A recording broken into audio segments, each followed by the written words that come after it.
Hello class, my name is Ronald Kelly and I'm your presenter for week 3.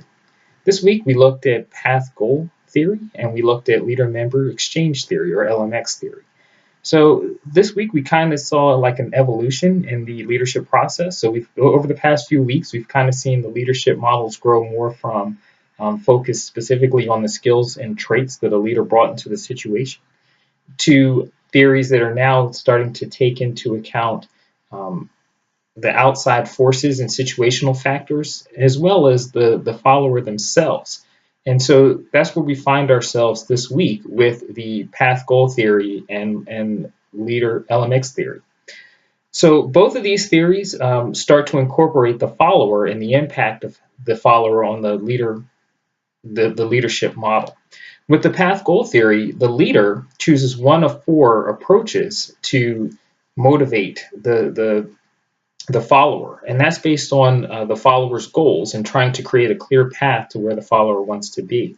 So depending on the orientation of the follower, whether the follower has an internal or external locus of control, or whether the follower is one that believes they're capable of accomplishing things. Also, it takes into account the task, because the task, the more ambiguous the task, or the more structure the task, depends on the leadership model that the leader will use. And so the leader will either be participative, directive, supportive, or achievement oriented. And again, those are based on how the follower's orientation and also the nature of the task itself. And one of the unique things about this theory is that it gives the follower, there's so many options available to the leader to kind of adjust and adapt their style. But unfortunately, that's one of the weaknesses of this model, because it's very complex.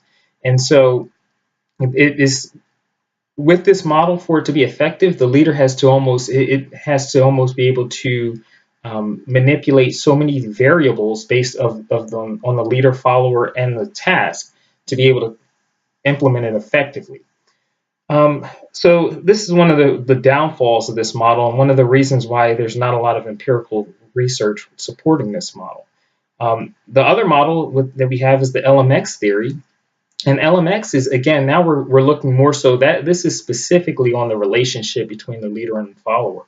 And in this theory, the leader and the follower create a relationship of mutual trust that is beneficial for both of them to accomplish the mission. And so based on how much trust is in the relationship, the leader and the follower the leader starts to create this end group of followers that are loyal and supportive to the leader and their mission. The problem with this one is it's very easy for people to find themselves in the out group with really no chances of working their way out of that. So now this is where you start to see the impacts of discrimination and things like that introduced into the leadership cycle. So while both of these theories are very good for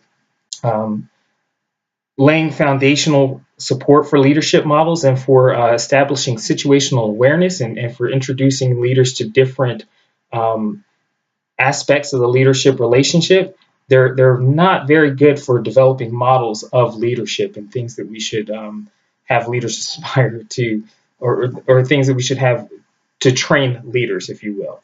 So just based on how we're watching this evolution of the leadership process through the weeks, it kind of got me onto this question.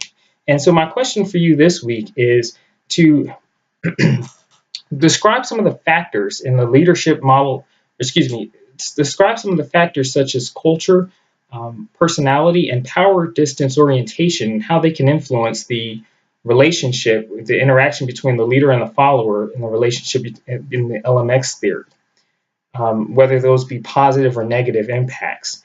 And in addition to that, how does this interaction fit into a biblical perspective of leadership? So I look forward to reading some of your discussion posts. I'll type this question so it's a little bit easier to follow, but just to kind of wrap up again, the question is, describe how factors such as culture, personality, and power distance orientation can have an impact, either positive or negative, on the leader-follower relationship in the LMX theory. And then also, how does this interaction fit into a biblical perspective of leadership? So I thank you for your time, and I look forward to reading some of your posts.